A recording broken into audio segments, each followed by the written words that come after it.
Is this salt? Oh, we might want to pump the brakes on the natural causes. Obviously, the villa's owner, Danny, was very superstitious. Since salt was believed to ward off evil in ancient times, he used salt to connect 5 gemstones of different properties into a protective array. But despite all Danny's efforts, he was still scared to death. Yesterday was Halloween. When children came to ask Danny for candy, they discovered a white ghost was lying on top of Danny.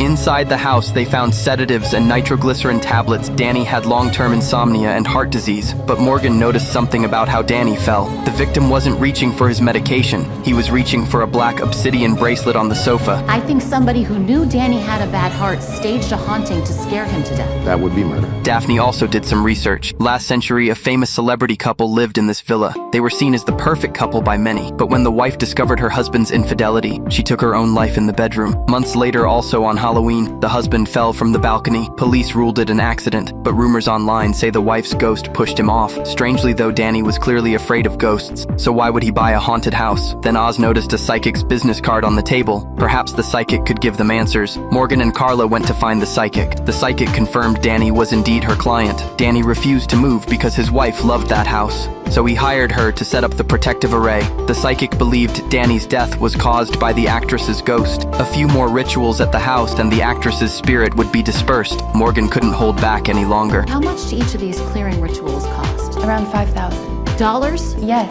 why? What my partner is saying is it seems you caught yourself a whale. Danny was terrified and more than willing to shell out. Yeah, and these rituals didn't work, but you knew that, didn't you? She noticed the green candle on the table the moment she walked in. It was made with bergamot and myrtle. According to the psychic, this was a prosperity spell, but this spell can only be cast during a waxing moon. Today is a waning moon. You calling me a fraud?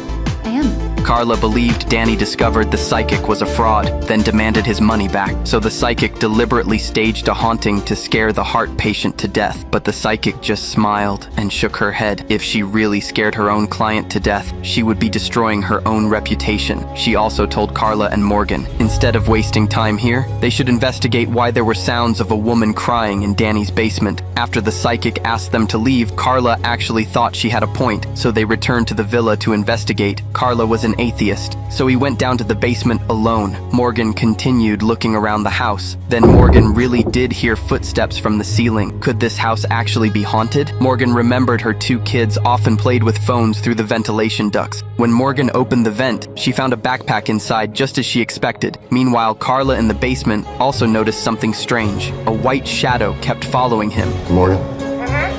I think you're gonna want to see this. LAPD, put your hands where I can see them. We got another runner. Not what